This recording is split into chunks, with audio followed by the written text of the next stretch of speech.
Welcome back to your खूबसूरत सा channel chemistry few. तो बेटा सुबह का है टाइम और चूंकि अब एग्जाम लास्ट मौके पे हैं तो फाइनल रिवीजन तो आप कर ही रहे होंगे। जितना हमसे बन पड़ रहा है उतना हम कर पा रहे हैं। हालांकि बच्चों में माफ़ी चाहता हूँ कि मैं कुछ दिनों से लगभग 3 दिन का मैंने ब्रेक कर दिया जो कि नहीं होना चाहिए था। बट आज से काम कंटिन्यूस रहेगा। आज से हम बिल्कुल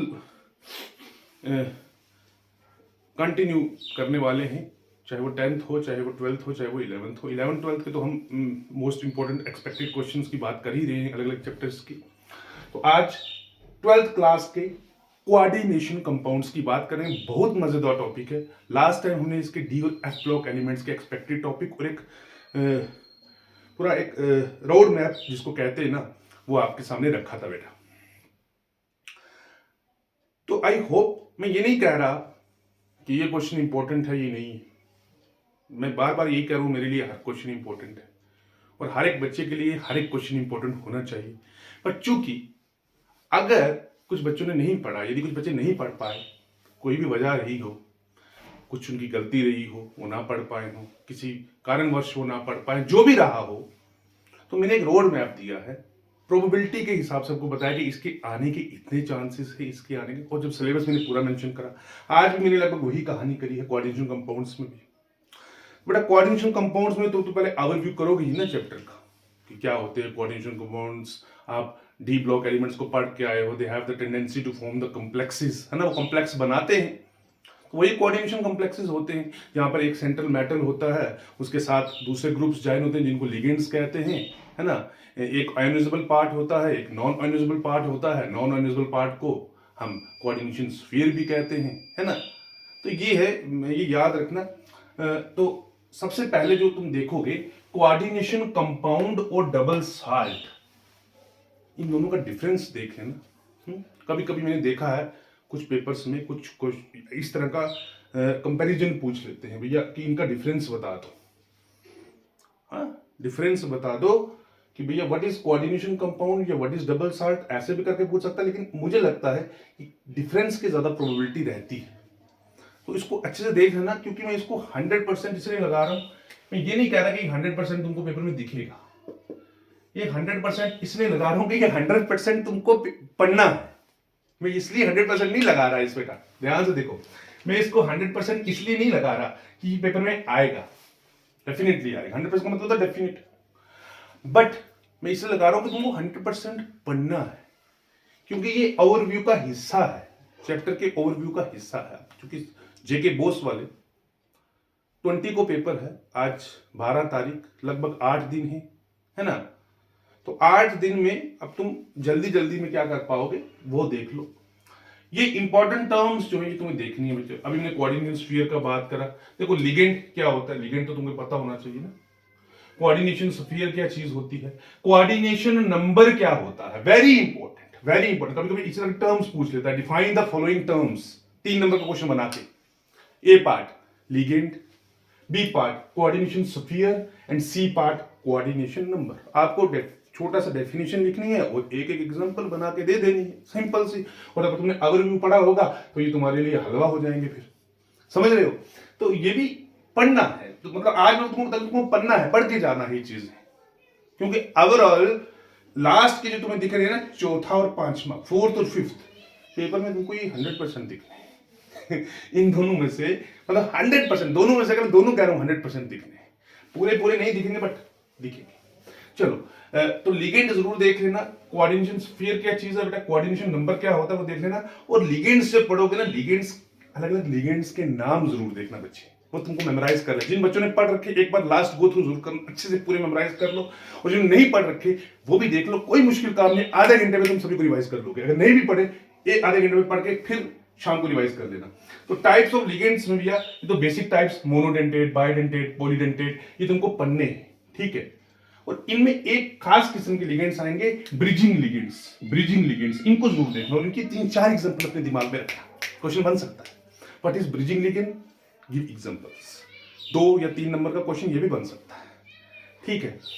ये दो में बड़े इंपॉर्टेंट टर्म्स लिखे हैं, ये भी खास तरह का। एक चिलेटिक लिगेंड्स कौन से होते हैं और एक एम्बीडेंट लिगेंड्स कौन से होते हैं, दोनों बहुत खास है, दोनों बहुत इंपॉर्टेंट है, पेपर में आ सकते हैं बेटा।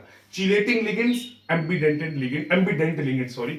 और यहां से कंसेप्ट बनता है चिलेशन का, चिलेटिंग लिगेंड्स द्वारा कंसेप्ट बनता था चिलेशन का, ठीक है। तो पढ़ लेना, पेपर में दिख सकता है। मुझे लगता है इसके चांसेस अच्छे खासे हैं, 90% चांसेस लगा रहा हूं मैं लिगेंड्स को। लिगेंड्स में से तुमको जरूर क्वेश्चन निकलेगा, तो लिगेंड की डेफिनेशन मिलेगी, टाइप्स ऑफ लिगेंड्स पूछ सकता है, और उनमें भी तीन खास तरह के ligand, bridging ligands, ambident ligands और chelating ligands. Very important, note कर लेना। और वैसे भी तुम अगर इनको छोड़ के जाओगे ना, तो तुम नॉमेनक्लेचर जब पढ़ोगे कोऑर्डिनेशन कंपाउंड्स का, वो नहीं पढ़ पाओगे, समझ गए? वो तुम्हें समझ ही नहीं आएगा। जब थोड़ा डिफिकल्टी लेवल बढ़ा के वो कोऑर्डिनेशन कंपाउंड का नाम तुमसे पूछेगा, तो तुम कर ही नहीं पाओगे, unless and until you have gone through these concepts of chelating ligands, ambident ligands, bridging ligands।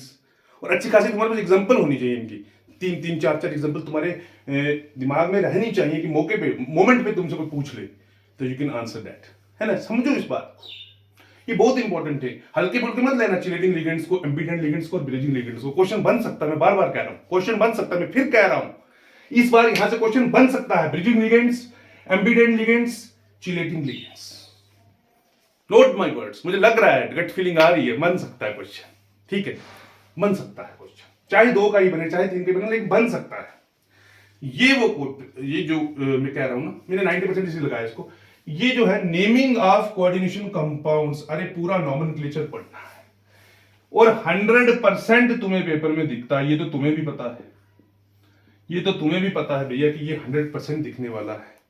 3 compounds तुमको देगा, इनका नाम लिख दो। 3 कोऑर्डिनेशन कॉम्प्लेक्सेस देगा, उनका नाम लिख दो। सभी रूल्स देख लो अच्छे से, लिगेंड्स के नाम देख लो, कब आएगा तो कौन लगाना है, क्या क्या नाम लगाने हैं, अमाइनो कब लगाना है, अमीन कब, मतलब अमीन कब यूज करना है, ये सारी वर्ड्स जो है, जितने भी लिगेंड्स है, तुमको कब क्या क्या यूज करना है, तुम्हें पता होना चाहिए। कोऑर्डिनेशन कंपाउंड्स का नॉमेनक्लेचर अच्छे से रिवाइज कर लेना, जेके बोस के लिए खास करके कहूं, जरूर दिखने वाला है ये क्वेश्चन। और अगर मानो 3 पार्ट्स आते हैं तो 2 मॉडरेट होंगे, 1 का लेवल थोड़ा ज्यादा होगा। 2 मॉडरेट होंगे, 1 का लेवल थोड़ा ज्यादा होगा। तो 2 तो तुम कर ही लोगे, बड़ा बेसिक नॉमेनक्लेचर पूछा जाता है, बहुत कोई हाई फाई है जिसको मैं कहूँ बहुत ही कॉम्पिटिटिव लेवल का नॉमेनक्लेचर होगा जेके बोस के एकेडमी के 12th क्लास के लेवल में, वो मुझे लगता नहीं है। तो आइसोमेरिज्म तुम्हें पढ़ना ही, आइसोमेरिज्म तो बहुत खूबसूरत है भैया, चाहे वो ऑर्गेनिक कंपाउंड्स में तुम देखो और चाहे कोऑर्डिनेशन कंपाउंड्स में देखो। मैं फिर कह रहा हूं, आइसोमेरिज्म तुमको देख के जाना है। अगर जिन बच्चों ने तो पढ़ रखा है वो तो देखेंगे, उनको पता है कि यही 2 टॉपिक, ये तो 4th और 5th, कोऑर्डिनेशन कंपाउंड्स का नॉमेनक्लेचर और आइसोमेरिज्म। ये जो ऊपर में हल्की फुल्की डेफिनेशंस बता रहा हूं, हल्की फुल्की नहीं कह रहा हूं, सॉरी, वेरी सॉरी, हल्की फुल्की नहीं, वो एक तो ओवरव्यू दे रही है तुमको, और वहां से भी तुमको 2-3 नंबर का मिल सकता है, 2-3 मार्क्स का क्वेश्चन मिल सकता है, तो छोड़ना मत। और वैसे भी जब ये पढ़ोगे तो तुमको उसकी नॉलेज होनी चाहिए, कोऑर्डिनेशन नंबर क्या है, कोऑर्डिनेशन स्फीयर क्या है, ये लिगेंड्स किस तरह के हैं, इनकी नॉलेज होगी तभी तो कोऑर्डिनेशन कंपाउंड्स का नाम लिख पाओगे, तभी तो कोऑर्डिनेशन नाम आता होगा कंपाउंड्स का, आगे चल पाओगे। तो सीक्वेंस मैंने लगा रखा है, स्ट्रक्चरल आइसोमेरिज्म और स्टीरियो आइसोमेरिज्म। अगर किसी बच्चे ने नहीं पढ़ रखा मानो पहले आइसोमेरिज्म और नॉमेनक्लेचर उसको अच्छा आता है, तो वो फिर एक कहते हैं ना कि रिस्क तो लेना ही पड़ता है कभी कभी, है रिस्क, लेकिन कैलकुलेटेड रिस्क मैं कहूंगा, ब्लाइंड रिस्क मत लेना। देखो, स्ट्रक्चरल आइसोमेरिज्म मत छोड़ के जाना। वो बच्चे जिन्होंने आइसोमेरिज्म को पहले नहीं देखा, लेकिन अभी भी 8 दिन है और वो उनको लग रहा है कि यहां से क्वेश्चन नहीं आएगा, हम नॉमेनक्लेचर पढ़ लें, 3 यही दिखेंगे, हो सकता है इस बार 3 का नॉमेनक्लेचर ना भी आए, गारंटी थोड़ी है। 100% मैंने बोल दिया, गारंटी नहीं है, गारंटी नहीं है, बट फिर भी मैं कह रहा हूं आ सकता है, बहुत चांसेस है। मैं 100 को हटा देता हूँ, 100% का मतलब होता है गारंटी भाई कि आया है, मैं इसको 90% कर देता हूँ, ठीक है, कि तुमको ये दिखने वाला। अभी मान के चलो 10% नहीं भी दिखने वाला, हो सकता है वो 10% इसी साल हो, तो उसके लिए रेडी रहना है। तुम ये स्ट्रक्चरल आइसोमेरिज्म पहले देखना, और ये बहुत सिंपल है, बहुत आसान है, यकीन मानो अगर तुम पूरे फोकस के साथ पढ़ रहे हो, ये तुम 1 घंटे में इसको अच्छे ढंग से कवर कर लोगे। इन सब की डेफिनेशन पढ़नी है और एक एक एग्जांपल दिमाग में रखनी है, ठीक है। बहुत आसान है स्ट्रक्चरल आइसोमेरिज्म। इसमें आयोनाइजेशन, हाइड्रेट, कोऑर्डिनेशन और लिंकेज आइसोमेरिज्म। कभी कभी वो दो ही पूछ लेता है, कभी कभी 2 नंबर का एक क्वेश्चन पूछ लेता है, define hydrate isomerism with example, पूछ सकता है। तो स्ट्रक्चरल आइसोमेरिज्म, अब ये ज्योमेट्रिकल और ऑप्टिकल आइसोमेरिज्म में तुम्हें शेप्स बतानी पड़ती हैं, है ना। और शेप्स तो होंगी ही इनकी, शेप्स तो पहले ही पता होंगी, इनकी ज्योमेट्री जो है स्टीरियो आइसोमर की, इनकी जो अरेंजमेंट होती है स्पेस में लिगेंड्स की, वो कैसी होती है। स्केयर प्लेनर कॉम्प्लेक्सेस होंगे, ऑक्टोहेड्रल कॉम्प्लेक्सेस होंगे, है ना, बहुत सारे कॉम्प्लेक्सेस तुम्हें दिखेंगे। तो वो तुम दोनों देखोगे, ज्योमेट्रिकल और ऑप्टिकल। ये अभी मत देखना जिन्होंने पहले नहीं देखा, मेरी एक सजेशन है। जिन्होंने पहले नहीं देखा वो अभी मत देखना, क्योंकि अभी इनको देखना शायद वो एक एक्स्ट्रा बर्डन, एक्स्ट्रा प्रेशर की वजह से आप ये पीछे भी ना खो दो सारा, ठीक है। हाँ, लेकिन अगर तुमने पहले पढ़ा है, अच्छे से पढ़ा है इसको, तो रिवाइज करने में कोई प्रॉब्लम नहीं होनी चाहिए। मुझे लगता है ये भी बहुत सिंपल है, तो मुश्किल नहीं। तो ये जो 2 क्वेश्चन है, जो क्वेश्चन नंबर 4 है नेमिंग वाला और क्वेश्चन नंबर 5, ये तुम नहीं छोड़ सकते। हाँ, जो बिल्कुल नहीं पढ़ा है वो इस पार्ट को, स्टीरियो आइसोमेरिज्म को छोड़ दे, लेकिन स्ट्रक्चर को जरूर पढ़े और नॉमेनक्लेचर जरूर पढ़े, वो नहीं छोड़ सकते आप, ठीक है।